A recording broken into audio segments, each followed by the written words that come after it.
Doing my demo for my IV catheter insertion.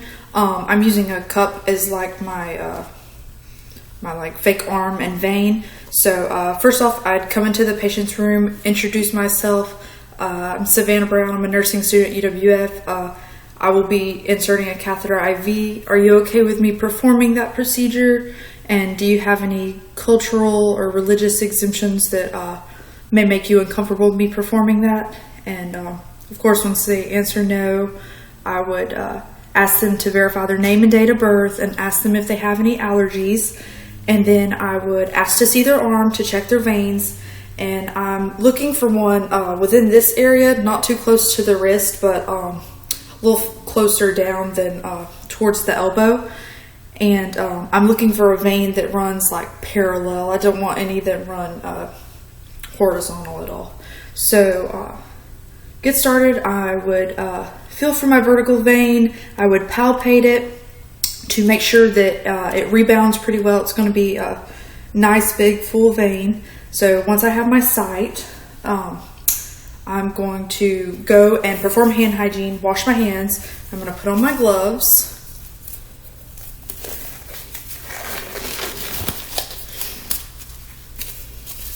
And I would use the chlorhexidine swab for this, but I didn't have any more in my kit. I used the only one I had, so I just have an alcohol prep pad that I'm going to use for the demo.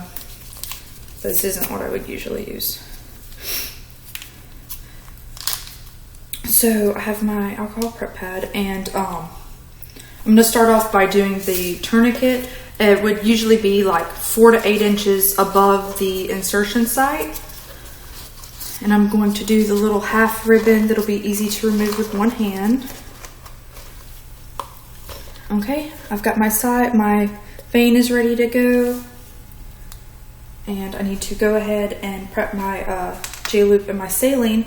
So for my saline solution, I need to get any bubbles out. So I'm going to do that by thumping, thump, thump, thump, get all the bubbles out. And then I'm going to advance it just a little bit so that I get all the air out of it. And I just have the saline coming out the top.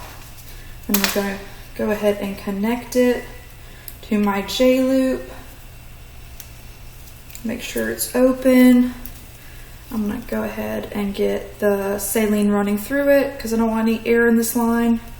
Okay, so that's ready to go. I'm going to set it right here in my field. Okay, and I have my tape ready to go. So go ahead and take my swab. Now I'm going to swab vertically for at least 10 to 15 seconds. I'm going to let that air dry.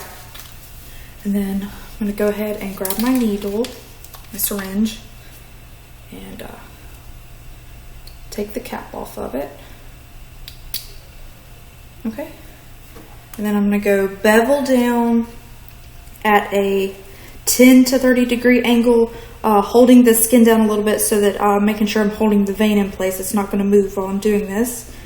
And I'm going to gently insert it. And then I should get some blood return in the flash. And once I see that, I'm going to advance the catheter a little bit further until the hub is almost at the skin. And then once I get to that point, I'm going to hold it down with my fingers, and I'm going to pull the stylus all the way to the top, and then I'm going to need a piece of tape to hold my hub down. Put that right over the hub to hold it in place. I don't want my catheter moving around or pulling out. I don't want the hub moving. Okay, and then I'm going to go ahead and occlude the vein. Once I do that, I can release the tourniquet, and then I can remove my needle, occluding the vein so I don't get blood everywhere. And then I'm going to take my luer lock and attach it here. The tape would not be going over as much as it is now.